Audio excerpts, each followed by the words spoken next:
The mistake we often make, too, when we're teaching respect and stuff, is we say, treat others the way you'd like to be treated. But what if you're an abused, neglected child whose only, feedback is pretty negative? Now you've just introduced something that's totally foreign to them. And they're like, why does he feel bad? This happens to me all day long. So they don't understand that, treat people the way the golden. They don't get that.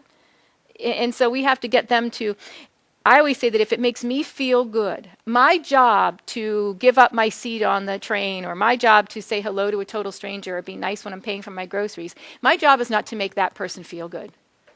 And that sounds a little bit weird.